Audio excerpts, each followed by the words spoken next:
खूपच खूपच छान ज्ञानी आहे. खरं तर आज खूप छान सांगितलंस मला. अ, उलट माझ्या स्वाध्यायाला सुरुवात म्हणजे तुम्हाला मुलांनाही स्वामी विवेकानंदांबद्दल एवढी माहिती आहे आणि किती छान वाटलं हे सगळं ऐकून. तर आज आपण स्वामी विवेकानंदांच्या काही गोष्टी आणि त्यांच्याबद्दल अजून थोडीशी माहिती जाणून घेऊयात. तर तुम्हाला इथे दिसतंय मी म्हटलं युग प्रवर्तक स्वामी विवेकानंद. युग प्रवर्तक असं का? तर युग प्रवर्तक याचा अर्थ असा आहे की एक नवीन युगाची सुरुवात करणारा किंवा एक नवीन स्थित्यांतर घडवून आणणारा असा कोणीतरी योगी जो आपल्या भारत देशाला लाभला ते म्हणजे स्वामी विवेकानंद. तर युग प्रवर्तन म्हणजे काय केलं नेमकं? आता तुम्हाला माहिती आहे तो ब्रिटिशांचं आपल्या देशावर राज्य होतं आणि किती सगळे पूर्णपणे आपल्या देशावर सगळे वेस्टर्न कल्चरचा भडीमार होत होता. त्यांच्याच गोष्टी पुढाकार आपल्यावर थोपवल्या जात होत्या. पण ह्या काळातही आपला धर्म, आपली हिंदू संस्कृती ही किती महान आहे हे सर्व जगापर्यंत पोहोचवणारे हे म्हणजे होते एकमेव स्वामी विवेकानंद. तर आज आपण त्यांच्याविषयीच माहिती जाणून घेऊया.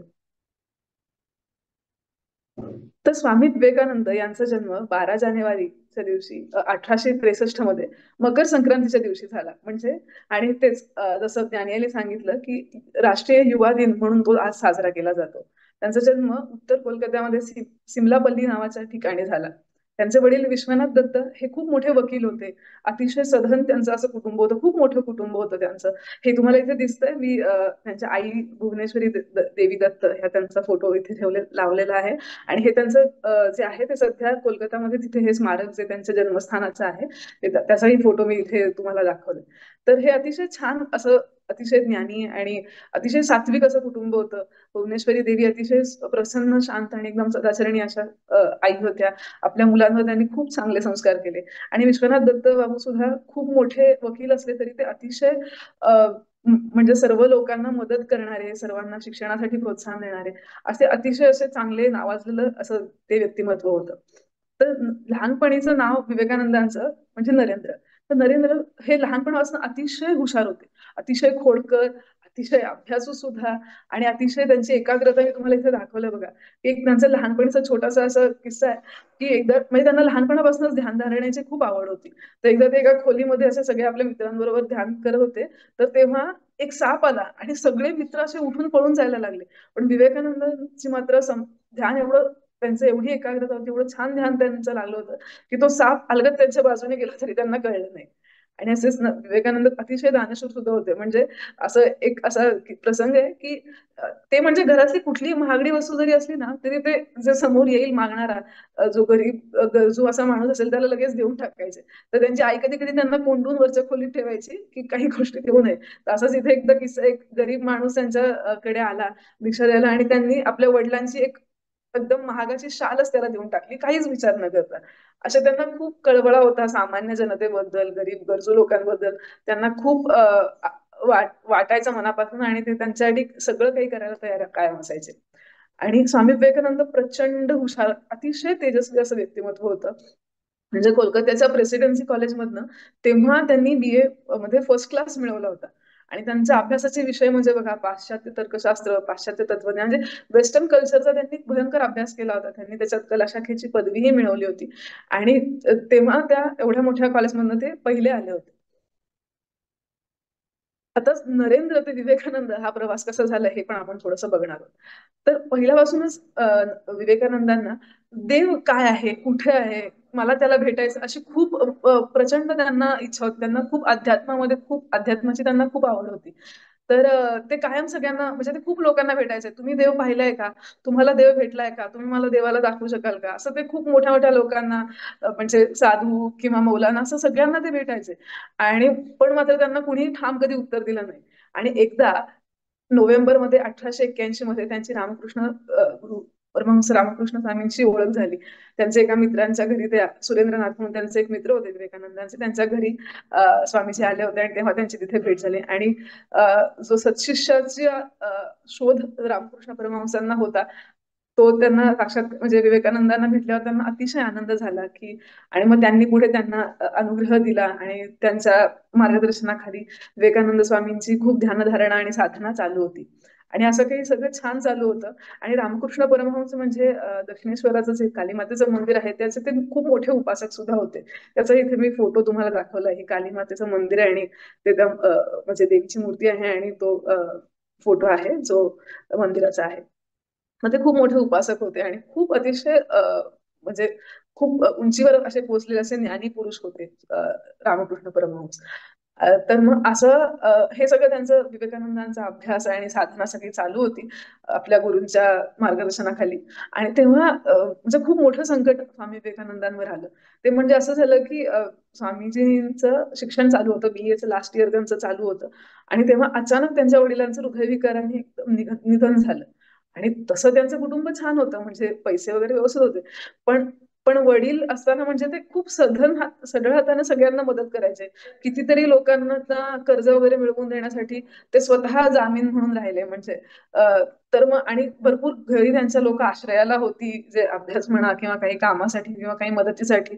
असं सगळं खूप त्यांचं वडिलांचं त्यांचं खूप मोठं कार्य चालू होतं. पण अचानक निधन झाल्यामुळे घरचा कर्ता पुरुष गेला आणि त्यांचं भरपूर भावंड होती त्यांना. तर मग हे एवढं मोठं कुटुंब सांभाळायचं कसं, हा खूप मोठा प्रश्न पडला. कारण की ज्या ज्या लोकांना त्यांनी मदत केली होती त्या त्या लोकांनी ते त्यांच्याकडे फिरकले पण नाही. उलट अजूनच काही काही लोक येऊन त्यांचं जे घर होतं ते पण बळकवायचा प्रयत्न करत होते. तर असं खूप भयंकर संकट आलं की अगदी 2 वेळच्या जेवणाचे पण हाल झाले. म्हणजे कधी कधी तर असं व्हायचं की विवेकानंद घरी आलेत आणि त्यांनी बघितलं की आईने थोडासा भात केला आणि तेव्हा ते म्हणायचे की नाही, मी बाहेरूनच खाऊन आलोय आणि भावंडांना जेवण राहू दे. अशा प्रकारे एवढं त्यांनी परिस्थिती त्या दिवशी त्या काळामध्ये काढली. आणि पण तरीही एवढं सगळं असताना देवाचं नाव मात्र त्यांच्या मुखातून कधी गेलं नाही. म्हणजे ते त्या आणि एवढी हालाकीची परिस्थिती असताना सुद्धा त्यांचं BA लास्ट इयर मध्ये त्यांनी पहिला नंबर काढला. म्हणजे किती मोठी गोष्ट आहे बघा. आणि पण एवढं शिक्षणात ते हुशार असूनही त्या काळात त्यांना नोकरी कुठे मिळत नव्हती. ते खूप प्रयत्न करत होते, खूप कष्ट घेत होते. तर तेव्हाच त्यांनी एक उमेशचंद्र बंडोपाध्याय म्हणून एक प्रसिद्ध वकील होते कोलकातामध्ये. तर ते त्यांच्याकडे गेले मदतीला आणि म्हणजे त्यांच्या अंडर त्यांनी कायद्याचं शिक्षण घेतलं. म्हणजे त्यांचं BA झालं होतं. त्यांनी तिथे कायद्याचं शिक्षण घेतलं त्यांच्या मार्गदर्शनाखाली आणि त्यांनी चांगली एक मोठी केस पण लढवली आणि ते जिंकले सुद्धा. तर अशा म्हणजे एवढं ते ज्ञानी होते. आणि मग त्याचे वकील होते, प्रसिद्ध वकील उमेशचंद्र बंडोपाध्याय म्हणून. तर ते म्हणाले की तू खूप मोठा वकील आणि खूप चांगला वकील होशील. आणि खरंच त्यांनी ते झाले. पण त्यांनी कुठली वकिली नाही केली विवेकानंदांनी. ते खरं आपल्या देशाचे वकील झाले.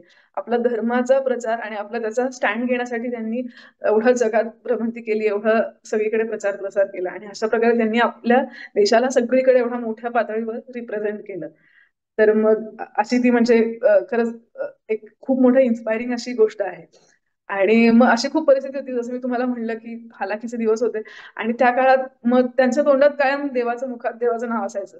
तर त्यांची आई चिडलीच एकदा की काय म्हणजे आपण एवढं सगळं चांगलं वागलो आणि अशा परिस्थितीत आपल्या देवाने आपल्याला अशी परिस्थिती का आणावी. तर तेव्हा ते म्हणाले आपलं असं काही नाहीये, आपण आपले कष्ट करत राहायला पाहिजे. देव आपल्याला योग्य तो मार्ग दाखवतोच. आणि असंच त्यांचे कष्टाचे दिवस चालू होते आणि त्यांना अचानक आठवलं की आपले जे गुरु आहेत श्री रामकृष्ण परमहंस, तर ते स्वतः कालीमातेशी बोलतात. तर आपण त्यांनाच का सांगायचं नाही की मला नोकरी मिळवून दे, असं त्यांना आपण सांगूयात की देवीला माझ्याकडनं प्रार्थना करा. तर मग ते दक्षिणेश्वरी मंदिरात गेले, आपल्या गुरूंना भेटले. आणि मग तेव्हा रामकृष्ण म्हणाले की मी तर अशा काही गोष्टी म्हणाले की मी देवीकडे कधीच काही मागत नाही. पण ती जगन माता आहे, ती तुझी पण माता आहे, ती माझी पण माता आहे. तर तू जरी मागितलंस तरी ती तुला हवं ते देईल. असं म्हणून त्यांनी त्यांना मंदिरात मंदिरात नेलं आणि मग त्यांना म्हणाले की माग. तर जेव्हा ते देवीपुढे त्यांनी हात जोडले, नमस्कार केला, ध्यान लावले आणि तेव्हा ते म्हणाले की तेव्हा त्यांच्या तोंडून असं निघालंच नाही की मला पैसे दे, मला 2 वेळचं जेवणाची सोय कर किंवा मला नोकरी लागू दे. त्यांच्या मुखातनं जे शब्द निघाले ते म्हणजे ज्ञान दे, विवेक दे, वैराग्य दे. आणि आणि ते असं म्हणून परत बाहेर आले. आणि मग स्वामीजींनी म्हणजे रामकृष्णांनी त्यांना विचारलं की तू मागितलीस का नोकरी. तर ते म्हणाले नाही, मला जमलंच नाही. तर त्यांना म्हणाले नाही, परत जा, परत माग. आणि परत गेल्यावर ते तेच म्हणाले, ज्ञान दे, विवेक दे, वैराग्य दे. म्हणजे ज्ञान जे आहे त्याची प्राप्ती मला होऊ दे. आणि हेच त्यांच्या मुखातनं, कारण की ते त्या उंचीवर पोहोचलेले होते. त्यांच्याकडनं ह्या ज्या ऐहिक अपेक्षा आहेत, ज्या प्रपंचातल्या ज्या साध्या सुध्या गोष्टी आहेत त्यांच्याकडनं म्हणजे त्यांच्या मुखातनं ते शब्दच बाहेर पडले नाहीत की कसं आपण हे देवीला मागायचं. आणि हा सगळा प्रकार होता. रामकृष्ण म्हणाले की हे तुझ्याकडनं खरं होणारच नाही. तुझ्याकडनं तू एक मोठा भक्त आहेस आणि देवी तू भगवंत तुला सन्मार्ग म्हणजे तुला तुझ्या सगळ्या संकट दूर करेल आणि आपोआप सगळ्या गोष्टी व्यवस्थित होतील. आणि असा तो खूप म्हणजे खूपच हा ज्ञानदे विवेक दे वैराग्य दे हे म्हणजे विवेकानंद म्हणलं की कायम पहिले हेच वाक्य नेहमी डोळ्यासमोर येतं. तर असं झालं आणि मग मग मग सगळ्या परिस्थिती सुधारली, मग अशा सगळ्या गोष्टी व्यवस्थित झाल्याच म्हणा. आणि मग नंतर रामकृष्णांनी जेव्हा देह ठेवला त्याच्यानंतर स्वामीजींनी भारत भ्रमण सुरू केलं. म्हणजे संन्यास घेऊन त्यांनी पूर्ण देशात ते फिरले, जगातही फिरले. आणि असंच जेव्हा फिरत होते तेव्हा तेव्हा एक खेत्रीचे महाराजा आहेत अजित सिंग, यांच्याशी त्यांची भेट झाल्यावर त्यांनी त्यांना म्हणजे त्यांना बऱ्याच नावाने ओळखलं जायचं भारत भ्रमण करता करता. तेव्हा हे खेत्रीचे जे महाराज होते अजित सिंग, त्यांनी त्यांना विवेकानंद असं नाव दिलं आणि अशा प्रकारे नरेंद्र ते विवेकानंद हा प्रवास झाला. आता स्वामी विवेकानंदांचं म्हणजे प्रचंड मोठं कार्य आहे. आणि म्हणजे असं भारतातच नाही तर त्यांनी परदेशातही सगळीकडे आपल्या हिंदू धर्माचा प्रचार प्रसार केला. आपलं जे काही सनातन जे काही तत्वज्ञान आहे ते किती किती थोर आहे हे त्यांनी सगळ्यांना सांगितलं. आणि त्यांचे खूप मोठे अनुयायी जगभरात झाले. फक्त भारतच असं नाही, जगभरात झाले. तर म्हणजे इथे अमेरिकेत एक शिकागो जे आहे तिथे सर्वधर्म परिषद होती. तर तिकडे तेव्हा 11 सप्टेंबर 1893 रोजी विवेकानंद होते. आणि तिथे तुम्हाला सगळ्यांना माहिती असेल की अमेरिकेतील माझ्या बंधूंनो आणि भगिनींनो असं म्हणून त्यांनी आपल्या भाषणाला सुरुवात केली. आणि अतिशय एवढा मोठा हॉल मधल्या सगळ्या लोकांनी प्रचंड कडकडाट करून त्यांचं स्वागत, त्यांचा आदर केला. तर असं म्हणजे त्यांनी एवढ्या मोठ्या पातळीवर एवढ्या लोकांना इन्फ्लुएन्स केलं होतं. आणि तर तेव्हा म्हणजे तेव्हा असंच जेव्हा ते सगळे फिरत होते तेव्हा म्हणजे जेव्हा स्वामीजी भारत भ्रमण करत होते तर तेव्हाच एक खूप छान किस्सा आहे बरं का. की ते वाराणसीमध्ये फिरत होते. तर तेव्हा मग त्यांचं दर्शन वगैरे झालं आणि ते चालले होते एका रस्त्याने. म्हणजे एका बाजूला तलाव होता आणि एका बाजूला अशी उंच भिंत होती. तर वाराणसीमध्ये तुम्ही बघाल ना कधी गेलात तर तुम्हाला भयंकर माकडं दिसतील बरं का. तर असं स्वामीजी पण चालू होते आणि तेव्हा एका रस्त्याला त्यांचं खूप सारी माकडांची अशी टोळीच त्यांच्या मागे पडली. आणि ते सारखे मागे पुढे करतायत, त्यांना चावायचा प्रयत्न करतायत. असं आणि मग काय करणार ना, एका बाजूला तलाव, भिंत आहे, कुठे जायला काही मार्ग नाही. स्वामीजी पण पळत सुटले आणि ती माकडं त्यांच्या मागे. हे सगळा प्रकार बघून तिकडे एक साधू असा बाबा बसलेला होता. तर ते म्हणाले की अरे तू असं काय त्यांना वळून फिरते बरोबर, त्यांना सामोरं जा. आणि असं त्यांनी सांगितलं. तेव्हा स्वामी विवेकानंद पाठमोरे फिरले आणि त्या माकडांना फेस केलं त्यांनी आणि आपल्या हातातल्या काठीने त्यांना दाखवलं तर माकडं घाबरून एका मिनिटात गायब. तर मग ह्यावरनं असा किस्सा ते जेव्हा आपल्या भाषणांना सांगायचं तेव्हा ते म्हणायचे की हे असं आपण केलं पाहिजे. आपण संकटांना घाबरून पळून नाही गेलं पाहिजे. आपण आपल्या संकटांना तोंड दिलं पाहिजे. आपल्या ताकदीनं आपण कायम आपल्या सगळ्या प्रॉब्लेम्सना फेस केलं पाहिजे. तर त्यांचा खूप आवडता श्लोक आहे हा, क्लैब्यम मास मगम पार्थ. तर म्हणजे जर आपल्या गीतेमधल्या दुसऱ्या अध्यायातला हा तिसरा श्लोक आहे. तर तेव्हा कृष्णाने अर्जुनाला सांगितलंय की हे अपरुषत्वाचा पत्करू नकोस, म्हणजे हा असा दुबळेपणा तू घेऊ नकोस, हे तुला शोभत नाही. तू हे सगळं त्याग करून तू तुझ्या युद्धाला उभं राहा, असं श्रीकृष्णांनी अर्जुनाला उपदेश केला होता. आणि हा स्वामी विवेकानंदांचा खूप आवडतीचा श्लोक आहे. तर असं म्हणजे खूप स्वामीजींचे असे खूप छान कथा आहेत आणि त्यांचं विचार, आणि त्यांनी खूप मोठी मोठी पुस्तकं लिहिली. गीतेच्या अभ्यासावर त्यांनी कर्मयोग, राजयोग वगैरे अशी बरीच पुस्तकं त्यांची आहेत. आपण हळूहळू ही कधीतरी वाचतच जाऊ. पण मी तुम्हाला नक्की सांगेन की हे एक माझ्याकडे छान पुस्तक आहे स्वामी विवेकानंदांच्या कथा म्हणून. तर तुम्हीही कधी हे मिळालं तर वाचा. हे छान लहान लहान मुलांसाठी खूप सुंदर कथा आहेत. हे मी माझ्या लहानपणी आणलेलं पुस्तक आहे. तर तुम्हालाही हे नक्की आठवेल. तर असं हे स्वामी विवेकानंदांचं चरित्र अतिशय प्रेरणादायी आहे. आणि आपलं कायम आपण त्यांचं स्मरण करतच राहू. आपल्या अभ्यासातून, आपण आपल्या श्रवणातून आपण त्यांचं स्मरण कायम करत राहूया. आणि आता एका त्यांचा खूप जो मोठा संदेश आहे आपल्या सगळ्या युवकांना, तर तो त्या नोटवर आपण आजचा स्वाध्याय संपवूया. तर तो म्हणजे आहे, उत्तिष्ठत जाग्रत प्राप्य वरांनी बोधत. म्हणजे उठा, जागे व्हा आणि ध्येय गाठेपर्यंत थांबू नका. तर हे हे जे वाक्य आहे आपण कायम लक्षात ठेवलं पाहिजे. कारण की आपल्याला ही हे खूप ही ताकद खूप महत्वाची आहे. आपण कधीही कुठेही म्हणजे कितीही अडचणी आल्या, काही झालं, तरी त्यावर मात करून आपल्याला पुढे जायचंय आणि आपलं ध्येय गाठल्याशिवाय आपल्याला कधीही थांबायचं नाहीये. मग ते ज्ञानप्राप्तीचं जे आपलं ध्येय आहे, जे आपण साधना आज आपल्याला आदित्य दादांनी सांगितलं, की कसं आपल्याला ध्यान करायचंय, आपल्याला आपल्या स्वतःच्या गोष्टी इम्प्रूव्ह करायच्यात. अभ्यास म्हणा, करिअर म्हणा, या सगळ्या गोष्टींनी आपल्या व्यक्तिमत्वाचा आपल्याला छान विकास करायचा आहे. आणि हेच आपलं ध्येय असलं पाहिजे आणि आपण ते नक्की अचीव्ह करू सगळे आपण एकमेकांच्या मदतीनं आणि आपल्या ह्या ज्ञानीपुरुषांच्या सहवासातनं, त्यांच्या स्मरणातनं आणि असंच आपण छान प्रोग्रेस करत राहूयात. हरिओम.